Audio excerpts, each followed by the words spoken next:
Welcome back, Coach.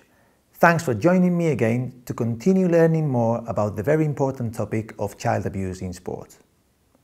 In this video, we're going to spend time looking at the consequences of child abuse. More importantly, we're going to learn to identify some of the most common signs of child abuse so we can spot it early before it is too late. Let's start by exploring the impact of child abuse in general. Please have a look at this short video produced by the NSPCC in the UK. We can all work together to make sure every childhood is free from abuse. Right now, on average, 2 children in every classroom are affected by abuse or neglect. Child abuse can take many forms: emotional, physical, or sexual. It can also be neglect, which is a lack of love and attention. Whatever form it takes, the damage can be devastating, but together we can prevent this from happening. What surrounds us shapes our behaviour.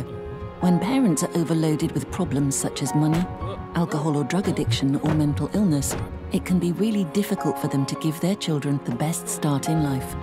Those stresses can lead to a child being abused or neglected, and this is never acceptable. But providing the right help at the right time can help a family cope, giving children a more stable platform. Child abuse can derail a child's development, affecting all parts of their life. It stops them doing what children should be doing, like making friends, learning, exploring and playing. As the child becomes an adult, they may struggle with important things like relationships, jobs or mental health. And this causes a ripple effect through the whole of society. But we also know that when the community comes together, we can help get children back on the right track.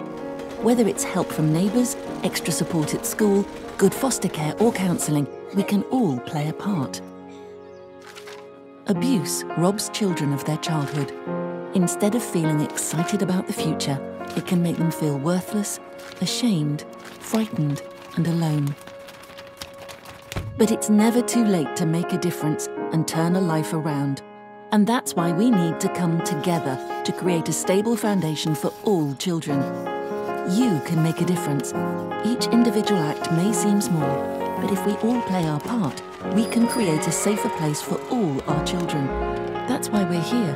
That's what drives all our work. Join us, because every childhood is worth fighting for. As difficult as it is to watch, let's now look at the consequences of child abuse in sport in the next video. Again, please beware that it contains upsetting information and testimonies.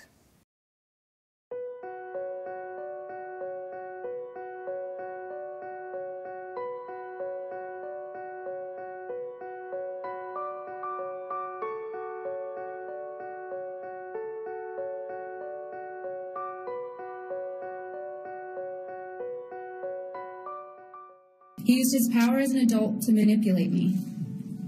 Over a 6-year period, he progressed from exposure to masturbating in front of me while playing hide-and-go-seek, rubbing his bare penis on my bare feet. My father and I did our best to patch up our tattered relationship before he committed suicide in 2016. Admittedly, my father was experiencing debilitating health issues. But had he not had to bear the shame and self-loathing that stemmed from his defense of Larry Nassar, I believe he would have had a fighting chance for his life. For my daughter, it just became a serious bout of depression. And so in 2009, she took her own life because she couldn't deal with the pain anymore. You manipulated us to trust you because you're a doctor, and doctors do no wrong, only heal. You are not a healer. You performed acts of depravity just as my English teacher described. I am no longer broken by you. Every day I grow in new strength and look into the mirror to see a strong, unbreakable person. Mr. Nassar, how do you plead to count 1? Guilty, Your Honor. You need to speak up, sir. Guilty, Your Honor. How do you plead to count 2? Guilty, Your Honor. And how do you plead to count 8? Guilty, Your Honor. Now, I would note for the record that the settlement agreement, which is... The evidence is clear. Abuse can have long-lasting and broad-ranging effects for a child's development and well-being. It can lead to mental disorders, lower self-esteem, disruption to the child's education, create substance addiction, and lead to aggressive and abusive behavior towards others. But that's not all. Adults that were abused as a child are more likely to commit crimes, be institutionalized, and they also have higher suicide rates. The consequences of child abuse are devastating, and that's why coaches have to be ready to spot the signs. Although some of the indicators are common to all forms of abuse, others are typically linked to specific types. For instance, children who are neglected may look malnourished, unkempt, may be constantly tired or hungry, and may find it difficult to make friends. In the case of physical abuse, the signs tend to be more obvious. These can include unexplained and recurrent injuries and bruises. Sometimes these are in parts of the body where accidental injuries are unlikely, like cheeks or thighs. Typically, these children will be reluctant for you to contact their parents and can be prone to aggressive behavior and uncontrolled emotional outbursts. They also tend to be uncomfortable when approached or touched and keep their bodies covered even in hot conditions. In relation to sexual abuse, some of the physical signs include pain, bleeding and bruising or itching in the genital area. Stomach, pains and discomfort when sitting or walking are also common. In extreme cases, children may acquire a sexually transmitted disease, and in the case of girls, they may become pregnant. The emotional and behavioral signs of sexual abuse are very wide-ranging, but some of the most common include changes in behavior, becoming fearful or withdrawn, wetting the bed, having sexual knowledge beyond their age, making sexual comments, self-harming, and even suicide attempts.